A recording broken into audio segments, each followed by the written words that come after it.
I've been sick for a while, and I've lost an awful lot of strength. Well, I can't live that way. See, a few years ago, my wife wanted to build up tiers in the garden, control the water flow in the ground, reduce how much water we need to use to water the garden. And looking at it, it was going to take a pretty good amount of dirt to do this. Instead of buying a truckload, I tend to look around at how to solve the problem with what I have.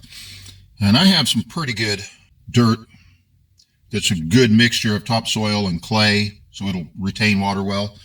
It's at the bottom of my pond. So my son and I went out behind the pond, waded out into it, and shoveled this muck from the bottom of the pond. Now, we shoveled it into tubs. Each of these tubs weighed between like 50, 60 pounds.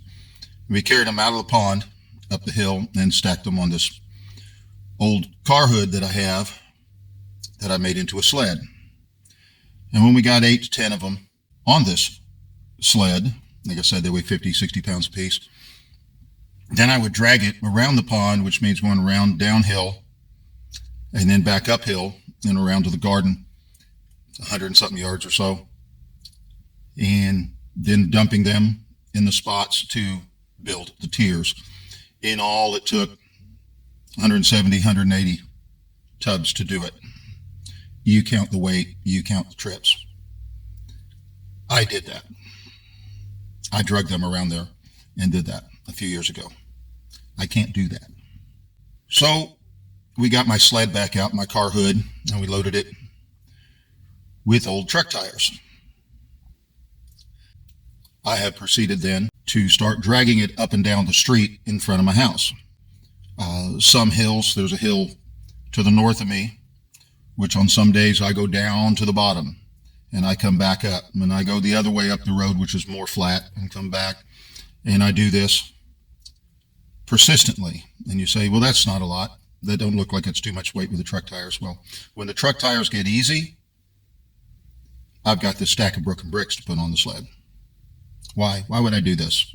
Had a guy that Gowan I used to work with said, why do you do that to yourself, Bob?